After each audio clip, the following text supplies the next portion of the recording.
Olá, estamos com o nosso Economia e Desenvolvimento dessa semana e, naturalmente, nós sempre começamos ou pela contabilidade ou pela questão do movimento empresarial, que também tem tudo a ver com contabilidade, como a questão de estruturação das empresas, mercado imobiliário, mercado secundário, mercado de ações, então, enfim, o mercado de um modo geral.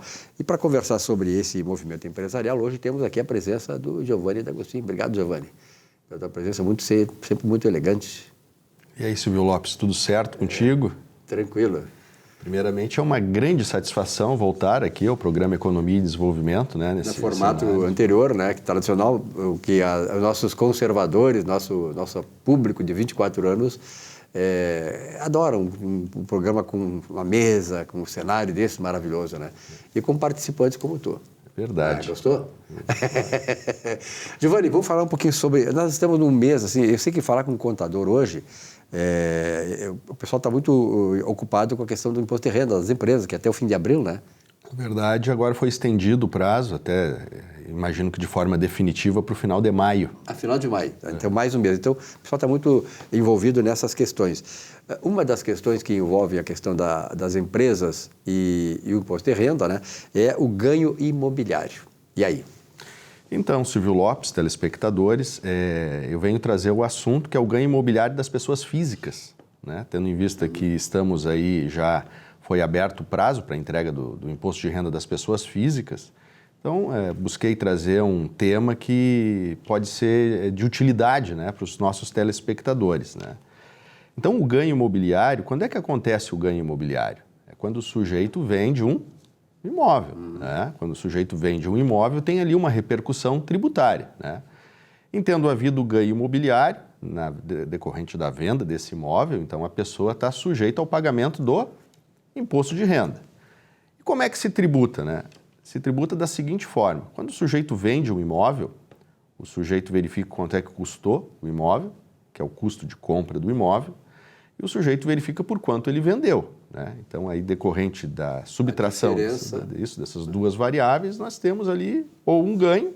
Se houver um ganho, um lucro, né, aí incide o imposto de renda. Se não houve esse ganho, né, aí, no caso, não tem imposto de renda para pagar, porque o imposto de renda é um imposto que basicamente incide sobre o ganho, sobre o lucro, né? Esse fenômeno, né, do ganho imobiliário, ele é tributado em separado, né, na grande verdade. Embora a declaração, a confissão, né, do fato do imposto devido ocorra no ajuste anual, na grande das verdades, ele é feito o cálculo em separado. Então, vamos imaginar que o Silvio Lopes venda uma das mansões que ele tem, né, e no mês agora de abril, né, nós estamos em abril. Não alerta. Então, vamos imaginar que o Silvio Lopes lá tem 10 mansões, né, ele vai vender uma das mansões, certo? E ele auferiu lucro na venda desse imóvel dele, né? Agora em maio, em abril, né? Quando é que ele vai pagar o imposto de renda, na verdade? Quando é que vence o imposto de renda decorrente dessa operação? Vai ser no final de maio, né? Então não vai ser somente em maio do ano que vem. É o mês seguinte, é o fato gerado, como se diz. Exatamente, o vencimento. Então o sujeito vai calcular. Existe um aplicativo que a Receita Federal disponibiliza, né, gratuitamente, que o nome é ganho de capital. Então, o sujeito, nesse caso, vai abaixar o ganho de capital 2024, né, que já está disponibilizado pelo governo, e ali vai botar as variáveis, né, todas, né, as informações que o governo pergunta, e vai calcular o imposto e vai emitir um DARF. Até o aplicativo emite o DARF com código de barras. Se não falha a memória, até o QR Code do Pix já tem nessa guia, e vai pagar no mês seguinte do fato gerador, não é? Uma outra dúvida dos telespectadores é quando ocorre efetivamente o fato gerador, né? Então, vamos imaginar que, nesse nosso exemplo, tu tenha vendido ali um imóvel, né? Vendeu o imóvel em abril, metade do valor da venda tu recebeste em abril e a outra metade em maio, né? Nesse caso, metade do fato gerador em abril, vai pagar em maio, e a outra metade do fato gerador, aí tu recebesse em maio, vai pagar em junho, né? Porque o fato gerador das pessoas físicas, da renda das pessoas físicas, é o fenômeno que chama regime de caixa, né? Quando efetivamente recebe o valor da venda, é que vai, no mês que recebe, é que vai calcular, então, né, o tributo. Um outro questionamento muito comum das pessoas que têm esse tipo de operação e que gera dúvida, né, é o custo de aquisição. Né? O custo de aquisição é uma variável que diminui o lucro, né, que é a diferença entre o custo de aquisição do imóvel e o valor da venda dele. Como é que a gente faz para aumentar o custo de aquisição? Né? Quero deixar bem claro, diversos contribuintes, mas eu posso atualizar o valor do bem? A margem de tributação, né? É vedada a atualização, né? Então já alerto que se o sujeito fizer a atualização do custo de compra, ele pode ser autuado pela Receita Federal. Mas existem formas de se aumentar o custo de aquisição. Qual é essas formas? É os gastos, né, que nós tivermos com a construção, com ampliação, com reforma, pequenas obras, pintura, troca de azulejo. Tem que comprovar isso. Sim, comprova isso, naturalmente. Então, na medida que tu vai gastando, né, com esses tipos de gasto com imóvel, vai juntando ali os comprovantes, né, soma isso aí e acrescenta no custo de aquisição do bem, né? E gasto com realização de obras públicas, vamos imaginar que tu tem ali que fazer algum tipo de obra pública na calçada, né, com algum tipo de troca ali da parte de esgoto, rede de esgoto, de eletricidade, enfim, se tu gastou com aquilo ali tu pode acrescentar o custo de aquisição do bem, não é? E é justo isso, né? E é justo, né? Claro. Então, quando tu compra o bem, tu vai pagar o ITBI.